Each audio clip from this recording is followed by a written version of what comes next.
I see Lori back there.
Interest of time, we figure we'll get started with the opening ceremonies while the last couple people get checked in.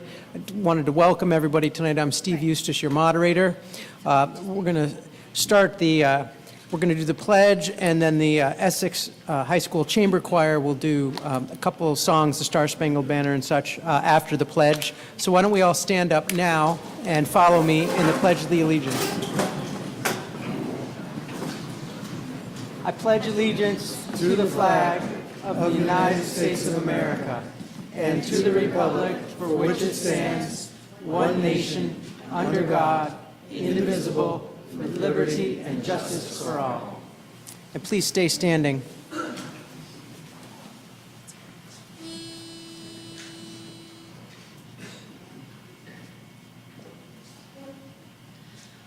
Oh, say, can you see by the dawn's early light what so proudly we hailed at the twilight's last gleaming, whose broad stripes and bright stars through the perilous fight o'er the ramparts we watched were so gallantly streaming, and the rocket's red glazed bombs bursting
Please be seated.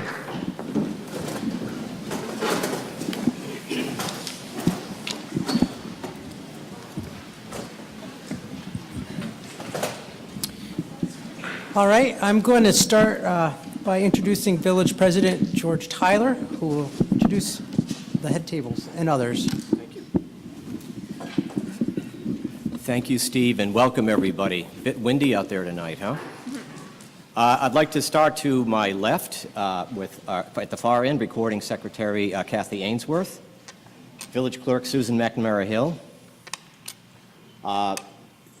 Deputy Manager Greg Duggan, Sarah Macy, our Finance Director, and Mr. Evan Teach, our Unified Manager. And on my right, far down, Lori Houghton, who is also one of our state representatives, Trustee Dan Karen, and Trustee and Village Vice President Andrew Brown. I also have a few recognitions out in the audience tonight, if that's okay. Bear with me. I would like to recognize, I'm not sure if Chief Gary is here, but Chris Gaborio, Library Director Wendy Husko, Chair of the Brownell Board, Christine Packard. I'm not sure if Brad Luck is here tonight. Maybe I should, okay, he's not here? He is. He is, Brad? Good to see you, Brad. And I also, our amazing guru of all things related to water and the environment, Mr. Jim Jutras. I also want to give a special thanks to our highway superintendent, Mr. Rick Jones. Rick, I think on behalf of everyone in the village, we appreciate the work you and your crew did this winter, this very hard winter.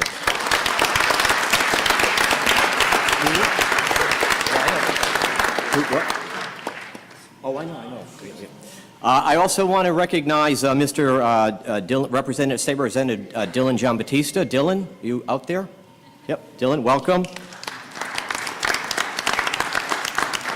We also have two candidates for the Board of Trustees with us tonight, Amber Tebow, Amber, and Raj Chawla. Raj. I also want to give some recognition to Town Selectman Andy Watts. Andy, up in the cheap seats, good to see you. Okay. I'm not sure if our newly elected selectmen Annie Cooper and Patrick Murray are in the audience. Good? Okay, they're busy already doing their select board work. That's good to see. I also want to welcome and recognize the newly elected board of the Essex Town Selectmen and former trustee Elaine Haney. Elaine, did you want to say?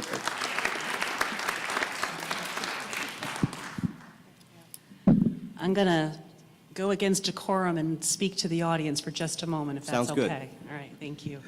So I just have something I want to read to everyone. So last year, when voters elected me to the Town Select Board, as well as the Village Board of Trustees, I had hoped that I would be able to serve as a bridge between the two communities and the two boards, and that is what happened.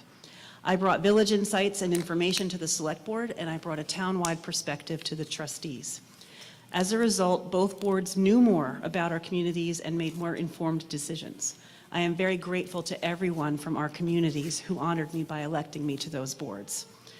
While I would have been very happy to continue serving on two boards for the remaining 2 years of my terms, a different call to service has arisen, and this past Monday, the Select Board unanimously elected me chair of the Town Select Board. So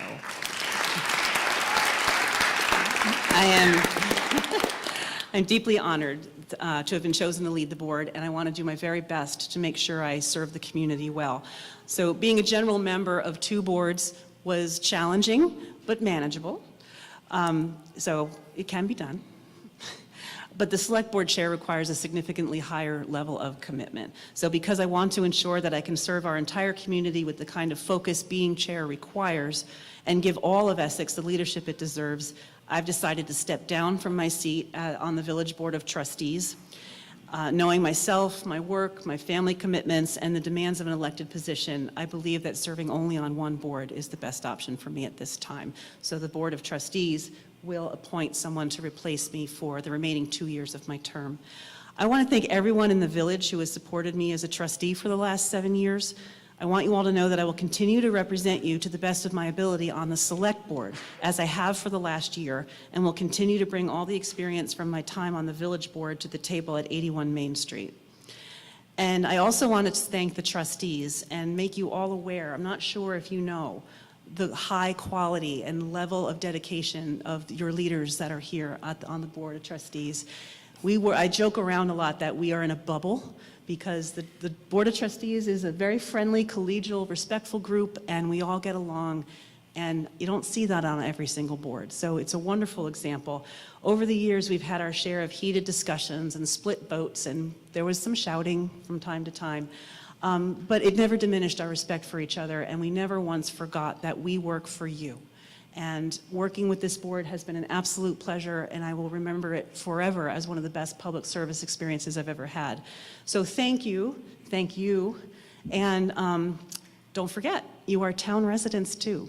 So come see me on the Select Board, because we have a lot of work to do together. So thank you very much.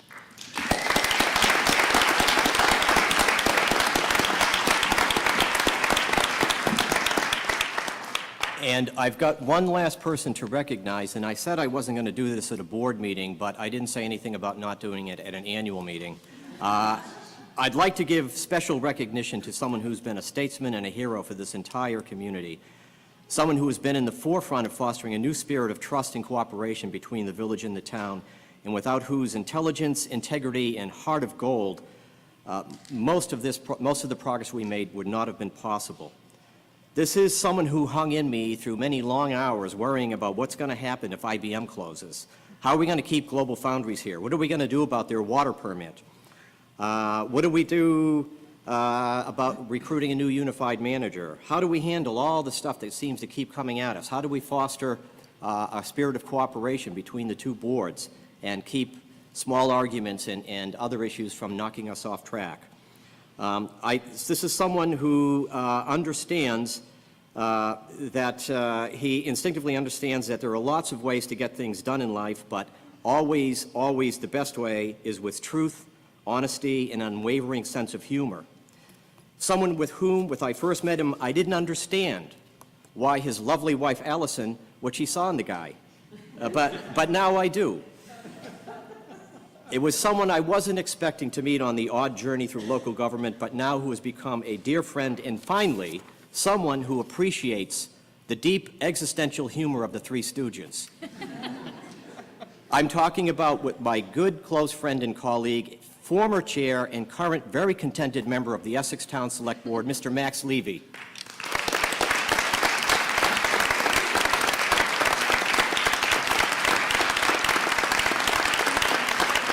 Thank you.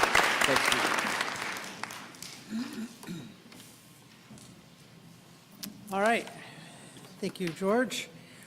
So now we'll start the main part of the meeting. I'm going to start by reading the instructions on how we're going to run here. So Robert's Rules is the basic rules of order for this meeting, except for where Vermont law takes precedence. This body cannot change state law, but can change Robert's Rules with a 2/3 vote if desired. All motions, remarks, and discussion should be addressed to me. Please stand up, wait for the microphone, then give your name and speak in a loud voice so that your comments may be heard by everyone. An article must be moved, seconded, and restated by me before it is under consideration and debate on an article may begin. Articles may be amended, and amendments amended once. Amendments must be germane. A division of the House can be requested by the moderator or one voter before or after a voice vote. State law allows 7 people to request a paper ballot, unless this body has made other arrangements at the beginning of the annual meeting. Debate may be cut off by a motion and a 2/3 vote by calling the question. The person making this motion must have the floor at the microphone. Reconsideration of an article is allowed by state law until we reach a point in the meeting where another article is under consideration. This means if you have voted down an article, a motion can be made to reopen consideration of this article by a person on the prevailing side. However, Once I have placed another article before you, no more action can take place regarding the article at this meeting. State law prohibits consideration of articles that have not been warned. This means that you cannot take binding action at the end of the meeting during Article 4.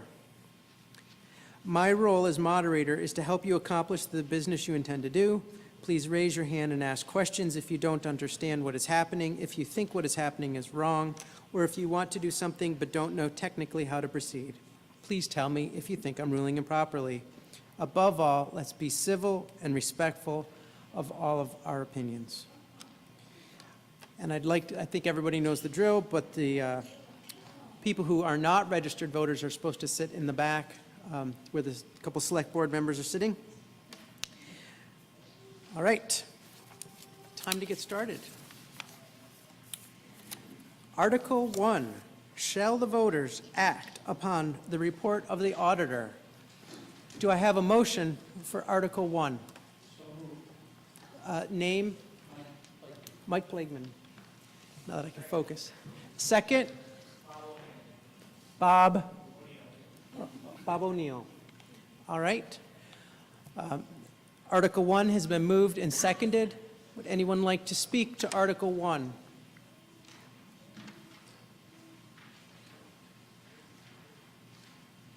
Okay. Looks like no one is wanting to speak to Article 1, so we can move to the vote.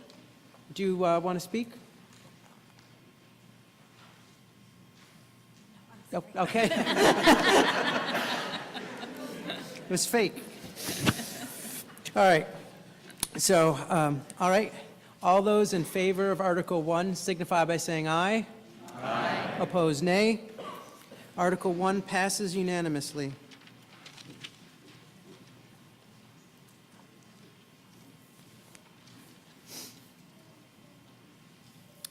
So we'll move on to Article 2. Shall the voters approve an annual general fund budget in the amount of $5,164,913 for fiscal year July 1, 2019 to June 30, 2020, $3,556,422 of which is to be levied in taxes against the village grand list? Do we have a motion for Article 2? Bob O'Neill moved Article 2. Do we have a second? Allison Wormer, second. All right, we're going to start with Article 2 discussion by the village president making a short presentation. Very short. Do you want to do the slides? Do you want me to do them? Okay. I can, I think. Hang on a second. Okay. All right.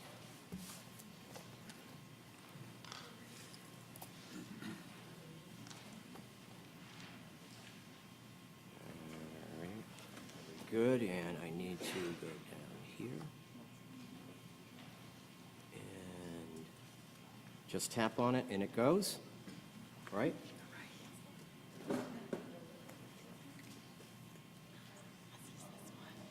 Is that better? That was better. They can't see that part. We won't show them that. Okay, And that's just gotcha. Okay. So, very quickly, I will get on to the challenges that we faced on the budget that's in front of you tonight. The major challenge was how do we spend more on infrastructure? And like other Chittenden County communities, we have a ton of traffic, we have bad roads, we have bad winters, lots of salt, lots of damage done to our roads. How do we invest more in our infrastructure? We wanted to try to move a little bit more from our general fund budget into our capital budget in order to catch up with things. And so that's why we're asking for a general fund increase. The other issue, one of the other drivers was that we had some personnel changes this year. Sometimes when we have personnel changes, it triggers an increase or a change in healthcare costs. So those were the two big financial drivers. One of the other challenges was how do we continue to move forward with our initiative for shared services and shared costs with the town? but without going too fast that we hit a political bump, but fast enough to keep the momentum going. And, you know, guys, if I miss something, jump right in, okay? Just jump right over here. So the general fund budget this year total is $5,164,913, and you can see that that's a fairly $210,000 change from last year. The dollar amount that we're actually increasing is from $867 per annual average village home to $892, and that's an average of $24.36 for the average village home. That's not a great, it was a bigger increase than what we usually like to see. We usually like to see it closer to 3.5%, but overall, if we look at the tax rate was really just a change from 0.3% to 0.31%, so we kind of thought that was tolerable. As I said, these are the major drivers of the budget increases this year. The biggest one, as I said, is capital cost. The second largest one is health insurance. Some of the others, we put them up there because we wanted to give you a sense of some of the interesting things that are going on. The emerald ash borer is something that's coming our way. We needed to put a little bit more money into that. We had scheduled some increases in the fire department salaries, so we wanted to honor that. And I don't know if anyone has a question about something, I guess I could just take it really quickly if it's doesn't get us too far afield. Okay, good. So this is the pie chart showing sort of a total distribution of local property taxes. By far, the piece on your right is the school tax, and then we see town taxes, and we see Village of Essex Junction taxes. Total taxes on an average village home of $280,000 is $6,638. This gives you a sense of how we distribute, how the taxes are distributed, what the costs are. If you look at the top, you will see that the street department has zero, even though the street department is one of our biggest budget items. That's because we take the street department budget after the trustees approve it, and we move it into the town general fund where it is paid out of the town general fund. So it's a cost that's distributed throughout the community.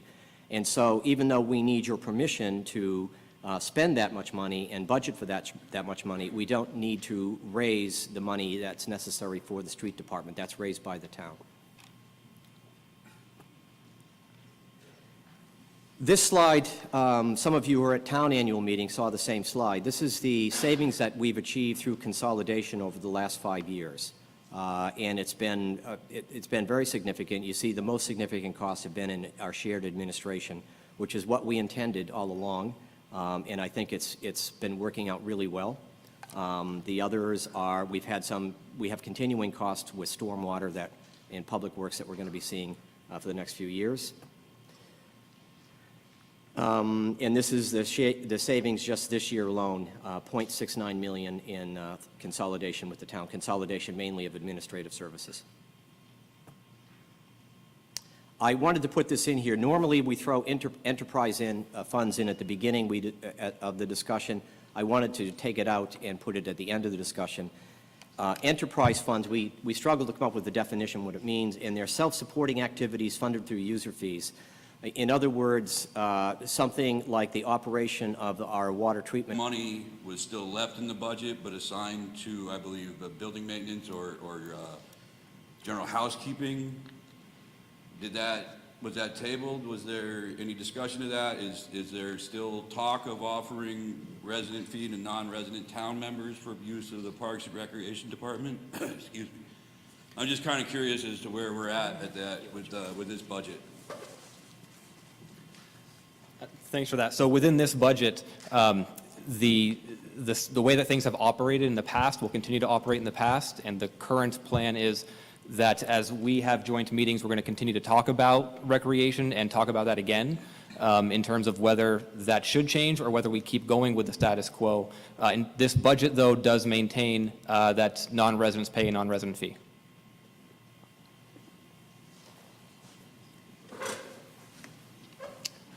All right, anybody else on Article 2?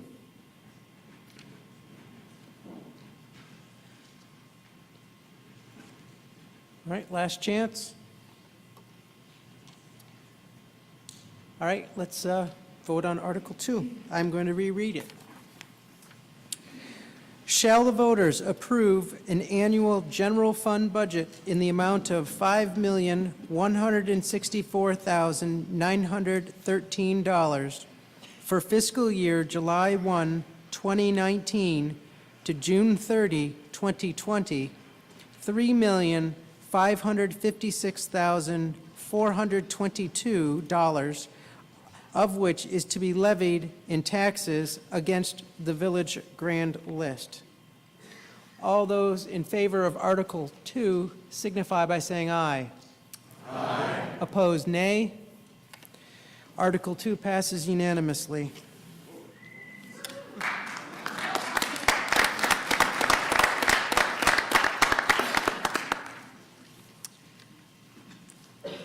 Article 3.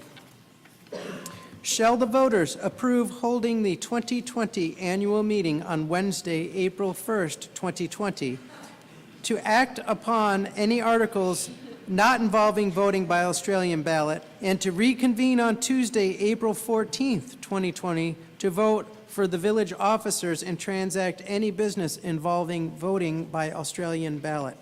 Do I have a motion on Article 3? Bob O'Neill. I see the Biller Bob. All right, do we have a second? Allison Wormer, second. All right. Any discussion on Article 3? Fairly straightforward. No pranks will be allowed.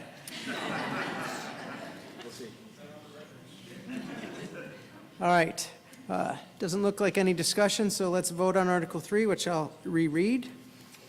Shall the voters approve holding the 2020 annual meeting on Wednesday, April 1st, 2020, to act upon any articles not involving voting by Australian ballot, and to reconvene on Tuesday, April 14th, 2020, to vote for the village officers and transact any business involving voting by Australian ballot? All those in favor of Article 3 signify by saying aye. Aye. Opposed, nay. Article 3 passes unanimously. Staying on track.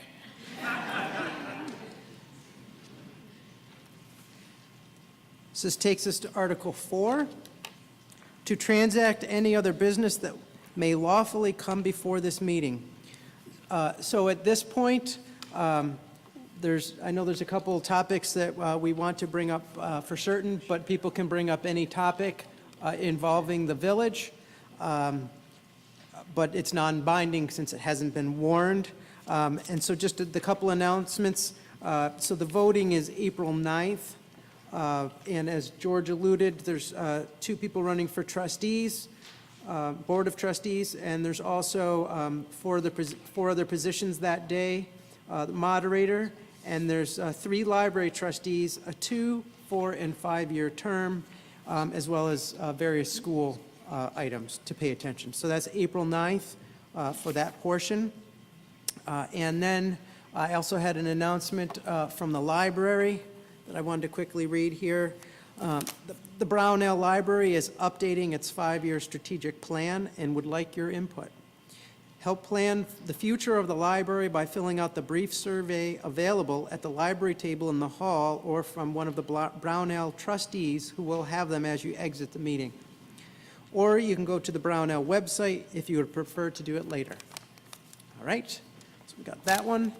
And then I'm going to open things up for Article 4. Okay, you're going to introduce it? Perfect. All right. George will introduce. And I have one other announcement on behalf of, for Jim Jutras. If you haven't picked up, if you have a dog, even if you don't have a dog, but you need some doggy bags, get some at the table. The reason is that the state counts how many doggy bags we give up as a kind of a credit towards our stormwater education efforts. Think about that. Sorry, but your state tax dollars at work. I had to say it. Okay.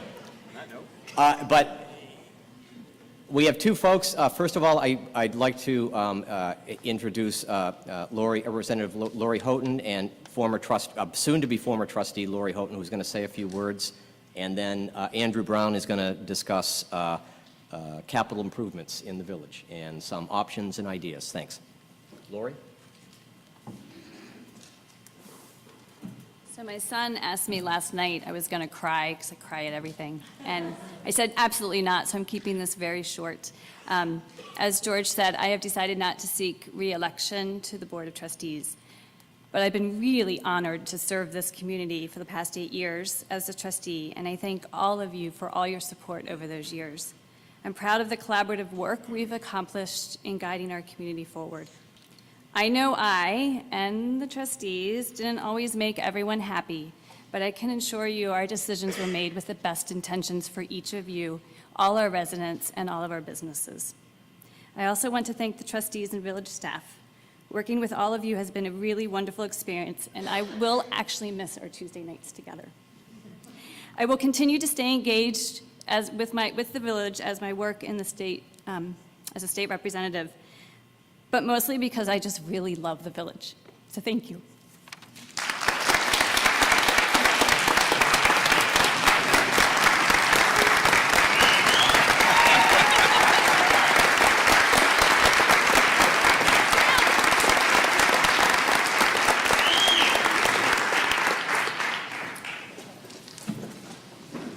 All right, now Andrew's going to talk on the capital budgets.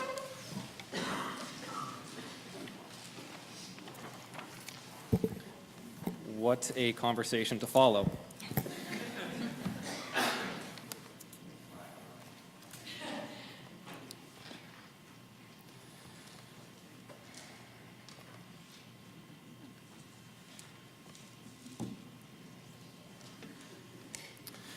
Hi.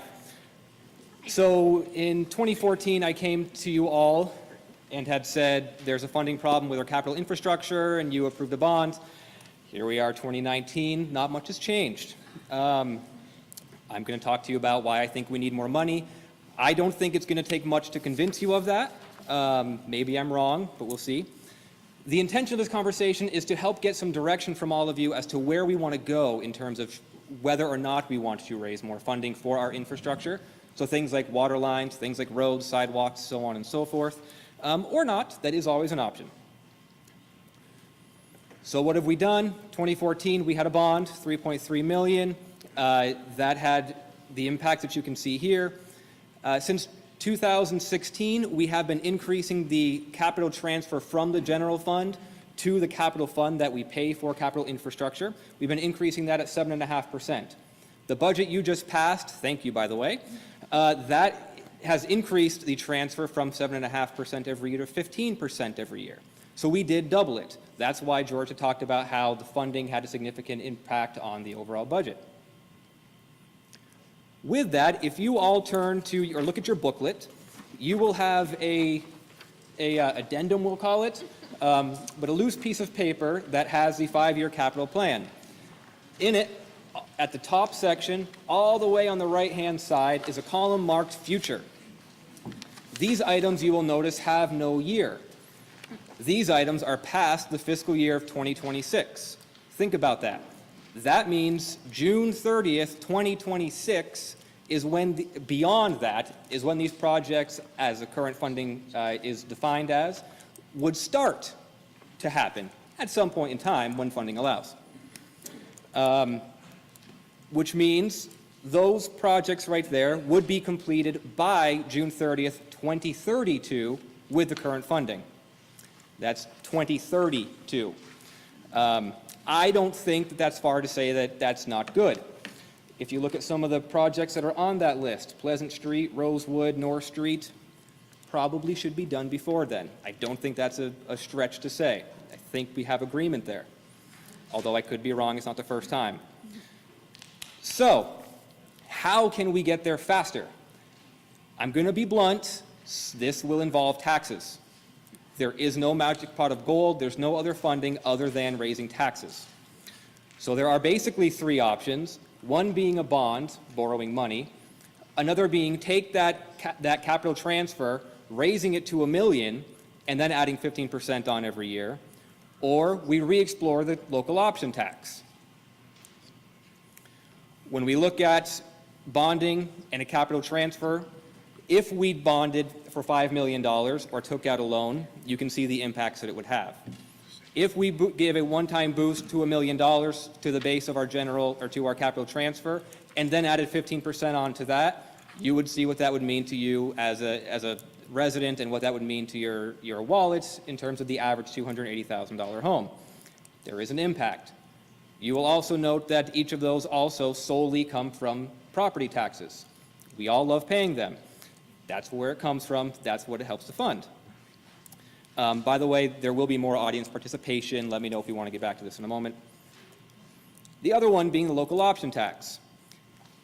The local option tax, at a very surface level, we have not done a lot of research into this, so this is very, very early. Basically is a 1% tax on anything meals and rooms and sales and use. You go and buy something at Lowe's, you go and buy something at Martone's, you stay at the Essex, there's going to be an extra 1% tax on that. The state will then take that pot of money and then give the town and village. What I'm saying in this is that the village alone should not go forward with a local option tax if that is decided to go forward. It is something that the town and the village should do together, especially when we think about the potential in terms of funding for that. What the state will do is the state will take 31%, say thank you, that's how we administer it. We will then get 69%, and we can then use that money towards capital funding.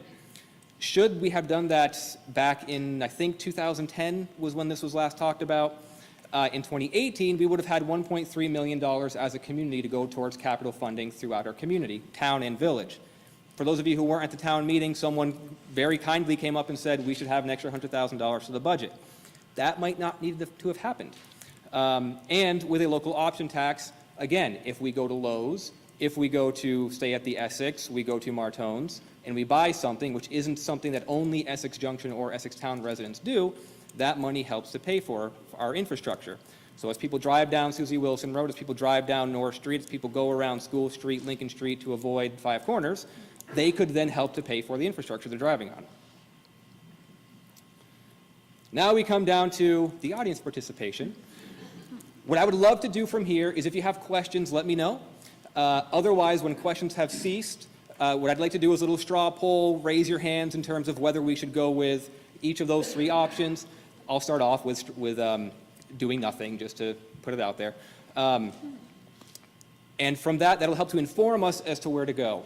I want to make sure to clarify, this is not a formal vote, this is not a formal motion, this is not binding, this is only exploratory. My hope is on April Fool's Day of 2020, I will find a prank to play on you, which will not be related to this, but we will then have some kind of a plan of here's what we did. So are there any questions? So you said you would see 66% of that come back to our community. We're talking about Village Street. Is this going, I mean, would it go to the town and then be distributed across town? So, Townwide, not just village. so it would be, the state would give us 69% of the money. And of that, we would need to define how that should be split. That's one of the conversations we haven't had. But yes, a portion would go to town roads and other infrastructure. A portion would go to village roads and infrastructure.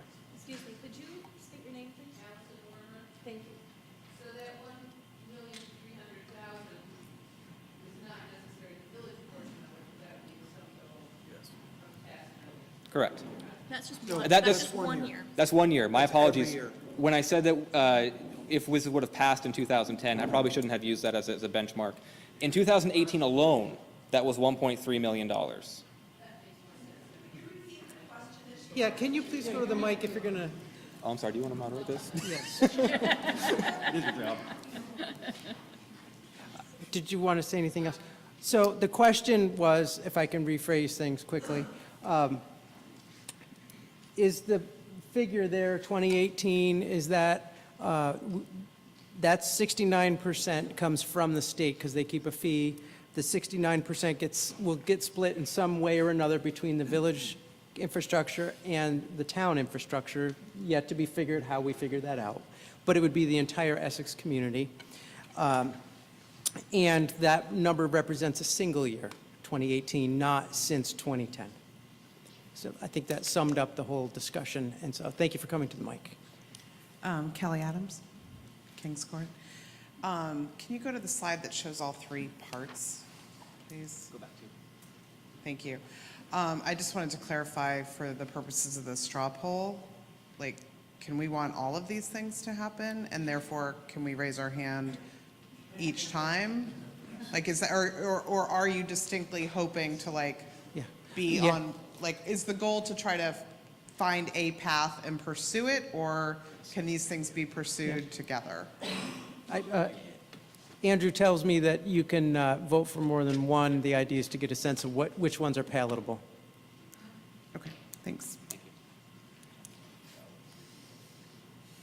John Wormer. I was curious if there'd been exploration of looking at Champlain Valley Fair and other big events like that and having a specific tax on purchase, et cetera, there. It feels like when I'm there, I watch the workers taking in a lot of cash, and I'm not sure if the village has a good specific idea of how much they're taking in, or is it kind of taken at face value, they've raised so much over the course of time? How are things like that taxed? I know if I've ever asked for a receipt, they look at me like I have two heads and then maybe give me one. How do you guys look at large events like that in terms of this the local option tax and making sure it's honored? So with the CVE, my understanding is, since if you go and you buy a burger, that's part of the rooms and meals side of the tax, and that they would then need to charge the extra 1%. In terms of other things related to concerts, admission tickets, I don't know how that relates to sales and use. I can only assume, but we know what that means from childhood tales. I don't want to swear on camera, but it doesn't go well. And then my other question is, have you considered specific item taxes? I know this is heresy, but maybe 5 cents per cup of coffee or things like that. Yes. Frankly, no, we didn't consider taking a look at coffee separately or liquor separately. Or what? Sugary drinks. Or sugary drinks. We did not look at any of that, just the broad sales and use and meals and rooms. Yep. So we're down to just the nothing and these three options, I believe, is what we'll probe on tonight. Go ahead. Hi, I'm Cecilia Polanski. I live over by Five Corners. And it seems like, when I look at the general fund and the revenues, it's gone, the property tax item 2 there has gone up for general fund revenues from 2.5 million to 3.5 million since fiscal year 16. That's $1 million right there. So you want another one now for other stuff. It seems like we could scour this budget and find some cuts. I feel like we should start a citizens auditing committee or something, because you guys all get regular raises, you guys have great health insurance, you have retirement. We don't. We don't. And it just seems like maybe some more thoughtful planning in the budget could yield $1 million. I don't know. Just a suggestion. All right, thank you. You fine, or do you want to say something? No? All right, go ahead. Scott Friedman. I would advocate for the options tax. Can you get closer? Could you get a little closer? I would advocate for the options tax. I think if we don't do it and the surrounding communities already have, I don't think people are making a comparison and saying, I'm going to go to Lowe's because I save 1%. Maybe if they bought a refrigerator or something big. But I think we're kind of, in a sense, a little bit chumps not to do it, because all the surrounding communities have done it, and Burlington even has more on their meals. So I think if we don't, move in step with some of the surrounding communities in Chittenden County, we're just leaving money on the table that nobody's going to notice is gone. All right, thank you. Go ahead. Andy Clovis, Pleasant Street. Can you go back to the slide that had the 2018 estimates for what the... Nope, passed. This one? I'm just curious what that estimate is based on, how that number was arrived at. Thank you. It came from the state's Department of Taxes. Based on Yes, it's based on sales from the town and the village, any business that identifies as either operating in Essex or Essex Junction.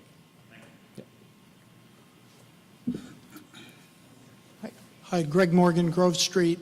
I'm sure this number, it's not included in the 1.3, but I know the legislature is considering retail sales of cannabis, and in that bill, there's a local option if we opt in to have retail sales. Any sense at all of what that might add to this? No. No, there's an easy answer.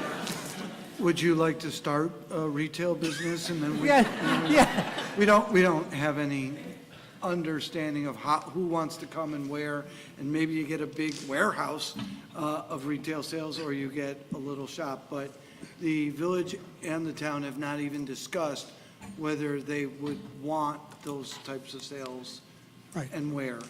But we've sort of just focused in on retail sales and what goes on, and the state has plenty of exemptions, and my learned colleague to my left, your right, has done a lot of that talk with them, and so when and if it gets to the next stage, we can bring a lot more specificity than, say, 10 years ago. Right. And just for our representatives, my position on that has been, I don't care if we ever sell it here.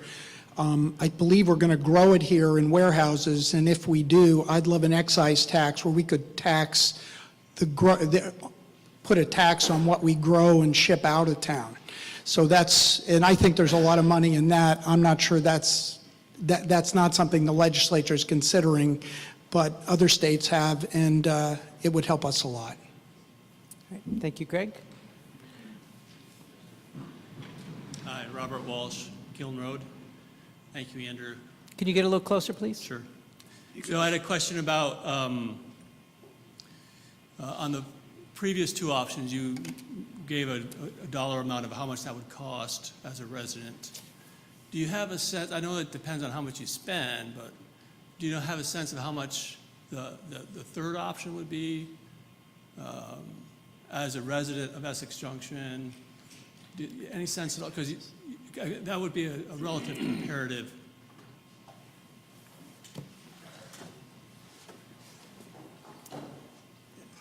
From the Department of Taxes, they don't tell us how much of the tax revenue that could have been there would have come from which community. The businesses don't report that. The only thing I can offer to anybody who wonders how would this affect them is if you keep your receipts and then add 1% onto that. Beyond that, no, I have no other guidance in terms of what it means. Okay, a follow-up question, if I may. Do you have a sense of any disadvantages of the third option? Any disadvantages of the local option tax? Correct. Nothing's perfect. I'm sure there are. Somebody would have to charge it. Some things it'll cost 1% more.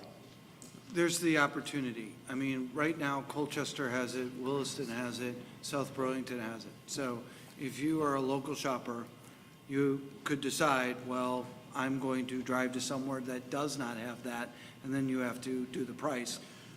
You know, depends on how much gas you want to spend to save the 1% on what you're buying. That's a disadvantage. You are in competition with your neighbors. You are in competition with the internet, whether you want to be or not.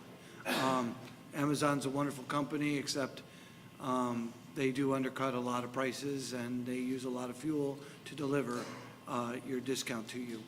But this is a way to look at having the people who may not live in your community but come through your community help, which they are not necessarily directly doing it. They are supporting their local businesses, but they're not doing it directly to the roads, et cetera. So I'm sure over time there would be some testimony for that, and it'll just have to be weighed if it is positive or negative overall to what our goals are. Thank you. You're welcome. Good question. Thank you. You're next. Hi, my name is Eden Stern. I'm off of East Street. I have recently moved here, and I'm just going to say that I grew up, or I spent most of my life, in a place where they did have extra tax and extra in towns near us, and it never stopped me from going to that place. If I needed a cup of coffee, I went to that Starbucks because I knew to travel back to my hometown would cost me more in gasoline to get it. So when I was out, it just made sense to pay that extra 8 cents. So I'm definitely for the third one because I think that is distributed amongst the whole state and all the visitors that come here, not just the residents of the town. Thank you. Go ahead. Nick Meyer from Pleasant Street. I think it was 12 or so years ago where we looked at the options tax, and one of the things that kept coming up was the fairgrounds, because they are considered a nonprofit. They still exist, I believe, under the auspices of a county fair. And there are some who wanted to challenge that for other events because that would be a good revenue source with the amount of events that are now going on, far beyond the original intent of the county fair being nonprofit. So I think we need to look at that again. We had probably 600 signatures when we did this drive to have them change it.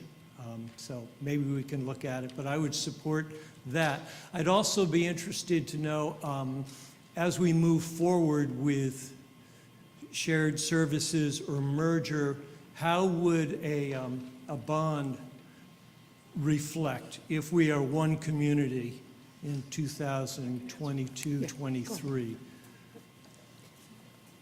I can answer that, Nick, because we've looked at that a lot. If we merged right now, the legislature just merged us, the bond, any bonds that the village took out exclusively would stay with the village. They would not get redistributed unless the town agreed to redistribute them. But for example, the recreation department, this is our last year paying off a recreation department bond, and that was with the village school district. And even though the school districts merged, that the cost of that bond stays with the village. Okay, yeah, thanks.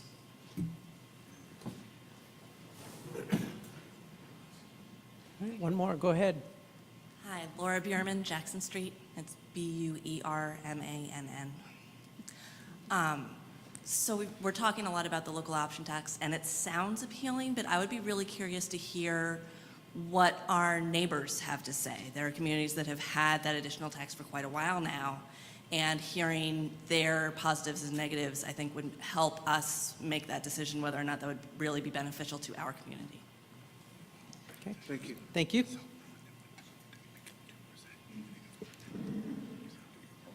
All right, I think we've got plenty of discussion on it. You want me to just go through the four things and raise hands, and you can get a sense of it? Sure. All right. Steal my piece of paper in front of you, if I can take notes. Yeah. Thank you. So, I'm fine. So just give raise your hand if you're interested in a particular one of the four things. We'll just go through them in order. And as said before, you can vote for more than one, and it's just to kind of get a sense of what may be more popular than others. It might allow them to eliminate considering one or two of the options. So the first thing is there anyone that doesn't want to raise any taxes for capital planning type of things? Show of hands on the none option. All right, so it's clear everybody wants to do something. So now we'll move on. The option two was to do the bond. Anyone in favor of a bond? Okay. Get a sense of that? Okay, thank you. And then the next one, after local option was which one? Go to the 1 million to the capital. Oh, just bumping up the regular budget to move it up to $1 million each year. Go back one slide, Evan. There we go. The boost the capital transfer from what it is to 1 million, and then do the normal annual increment after that point in time. So who's interested in option three? Just real quick, is that $1 million a year increase per year? No. I guess, what's the total right now that we give? What you just approved was 365,000, give or take. Okay. Close enough. This would take that 365, next year's budget would be $1 million, and then go up 15% from there. A one-time big increase and then the normal inflationary kind of thing. All right, so who's in favor of that option? All right. Thank you. Got a sense of that? All right. And then lastly, just to keep the slides straight, the local option tax. Who's in favor of that? I think that was the most popular. Okay. All right, thank you for that input, and that can, again, help guide the discussions over the next period of time. Just wait one moment.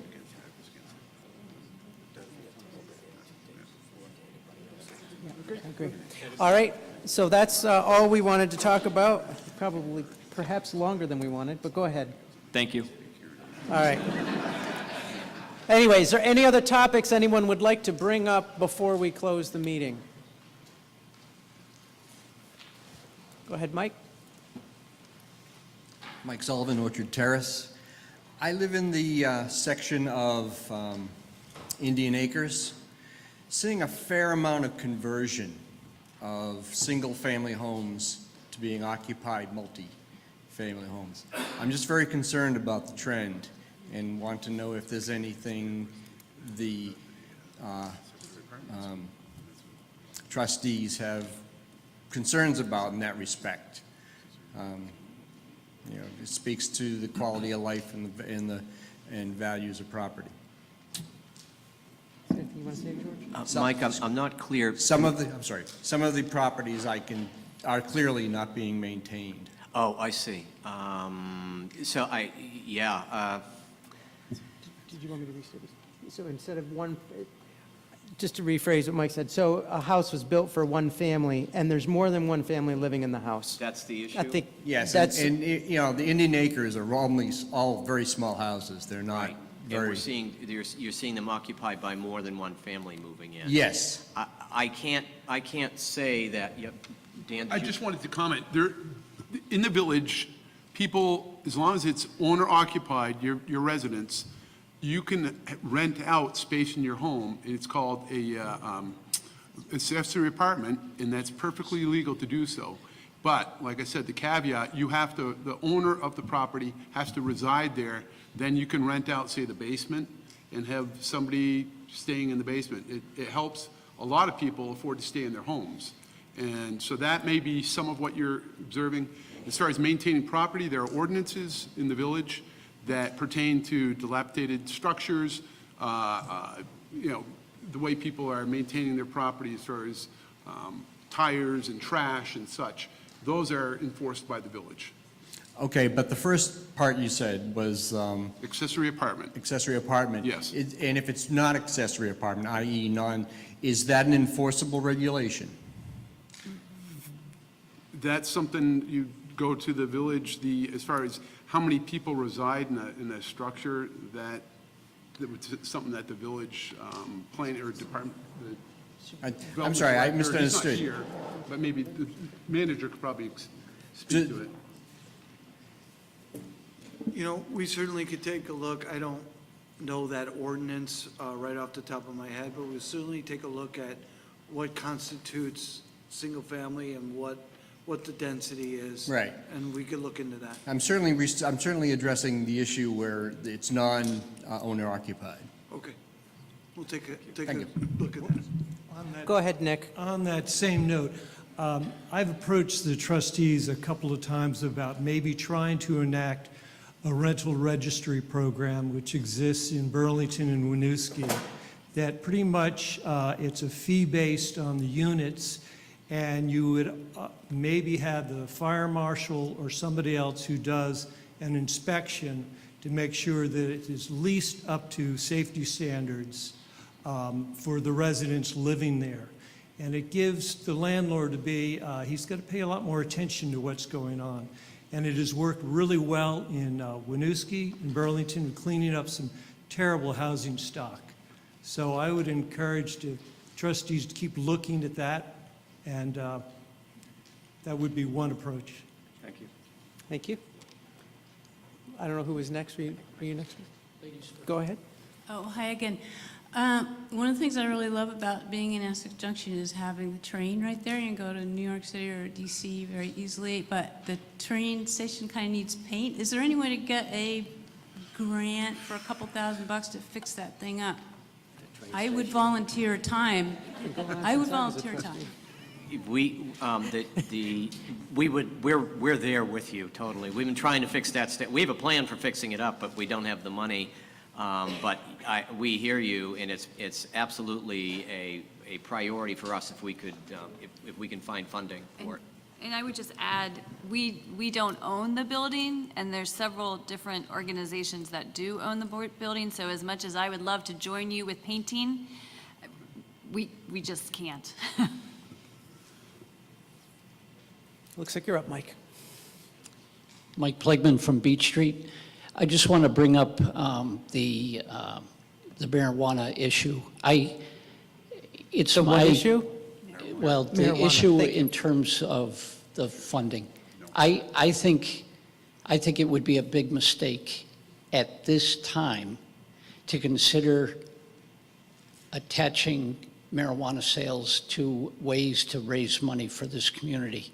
I think the legislature has miles to go before we should even start thinking about using that as a revenue source in this community.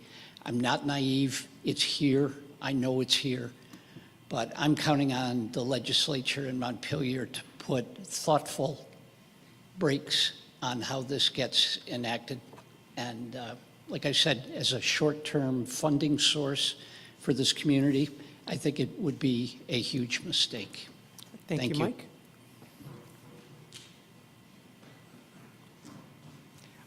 Go ahead, Sue. Hi, Sue McCormick, East Street. So I have lived here, I guess, almost 29 years, and the last couple of winters, the sidewalks have been really challenging. And I always have had a fantastic feeling about the Public Works Department. They're always working hard in our neighborhood, and so I'm just trying to understand what's happening. And if the problem has to do with equipment, are there any plans to maybe have a more appropriate sidewalk plow? It would just be good to know why in the past few years the sidewalks have been kind of really difficult to navigate, which was not the case before. Do you want to answer that? I can try. I'll take a shot at it. But Rick, if I say something inappropriate, raise your hand, jump right up. Sue, I agree, and you're talking about the plows tearing up people's lawns. Is that what you're saying, or doing damage, or? Sue, could you go to the microphone? Thank you.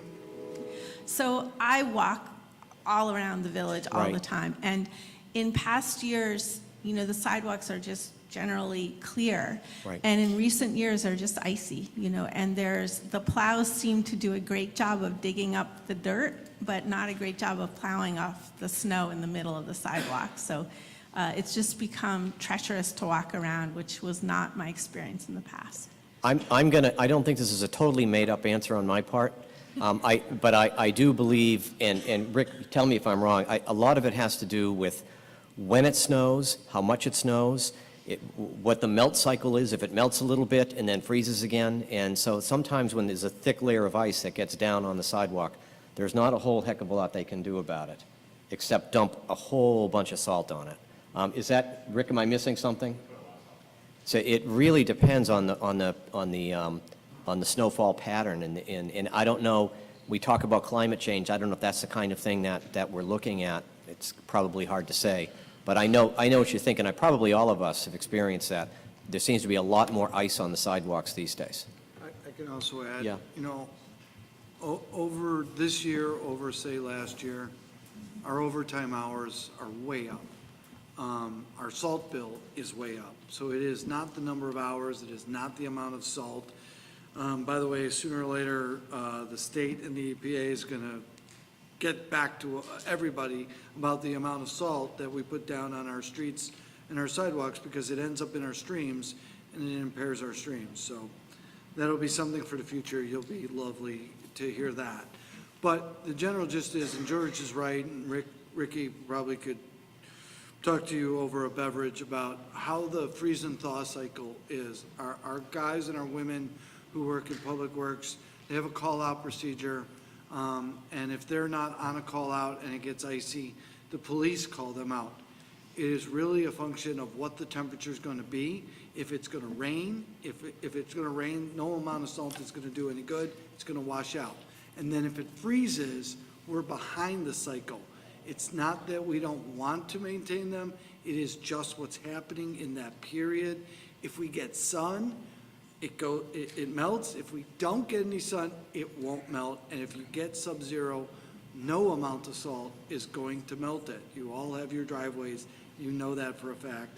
So it has been a long, tough winter. I believe it started in mid-November, and we even had a dusting of snow the other day. So we do our best. Our men and women really try hard.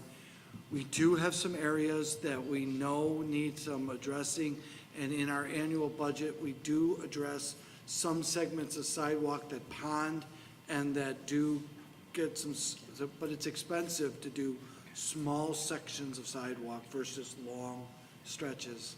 But we are on it, and we have some areas that we have on our hit list. Yep. Just to add in a general weather comment, we've gotten over 100 inches of snow this winter. And despite that, I think it was above freezing almost every single week this winter as well. So tons of precipitation and constantly up and down compared to normal. Hi, Go ahead. Dorothy Bergendahl. I have one thing I want to emphasize again and another thing I want to mention. First, I want to emphasize that in my opinion, after 50 years, almost 50 years of living here, that fairground has got a sweetheart deal. And it's time for it to change.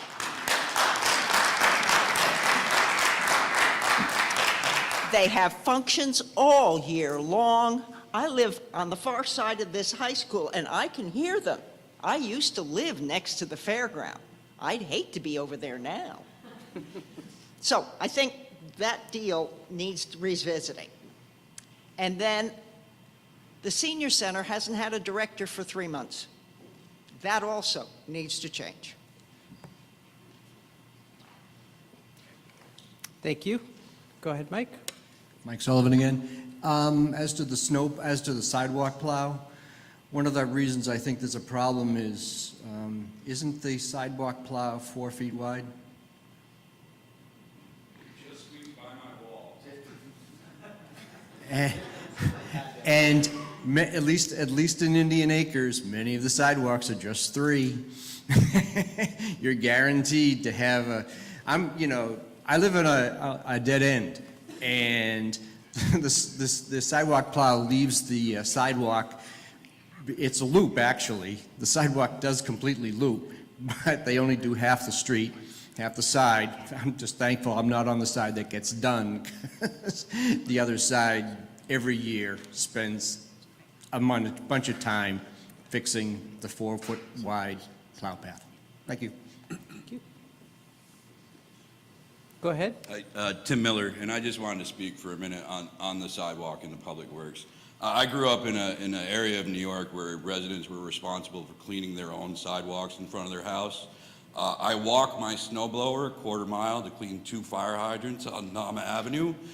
So there's always that option, folks. Rick does a great job with the resources he has, and I will tell you that I see their public work trucks out every spring repairing the grass that is torn up. So to sit here and say, what can the government do for me, I think is the wrong approach. Get out with a shovel, find a neighbor with a snowblower, clean your own sidewalks. Pretty simple. All right, thank you. Go ahead. Stephen Gregg again. Asking about the 5 corners design. I just wondering a few things about it.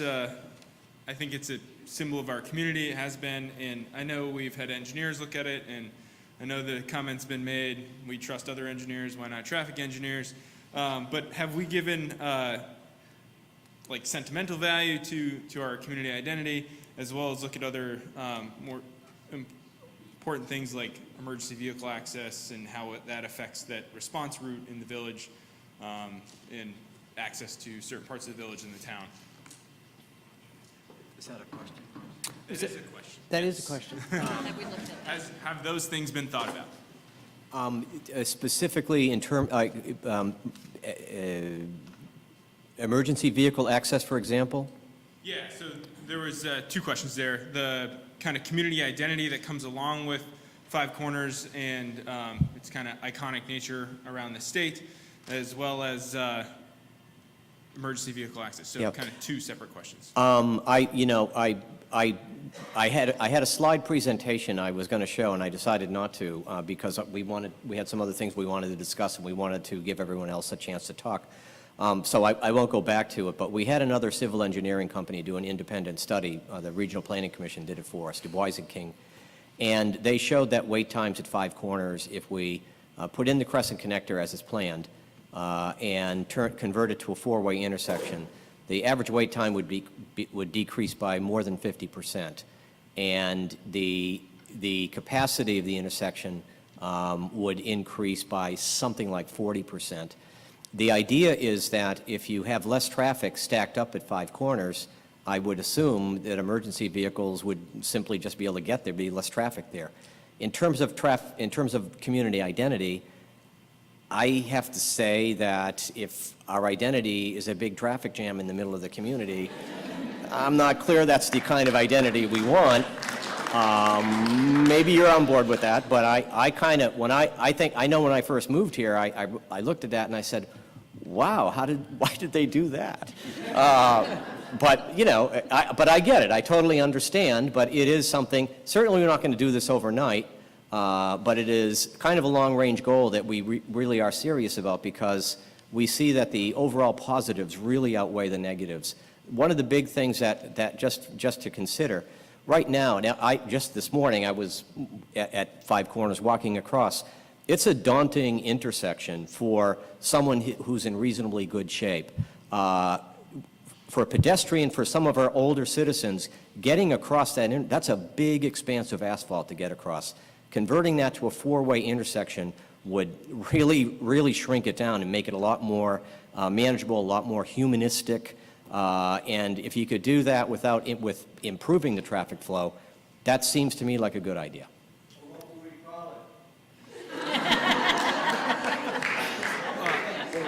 The associated question to that for follow-up. So we reduce wait times at what is now Five Corners, but what happens to wait times at Maple and Railroad? They're talking about the wait time through the entire village center. Okay, so they were looking at the five traffic legs that meet at Five Corners.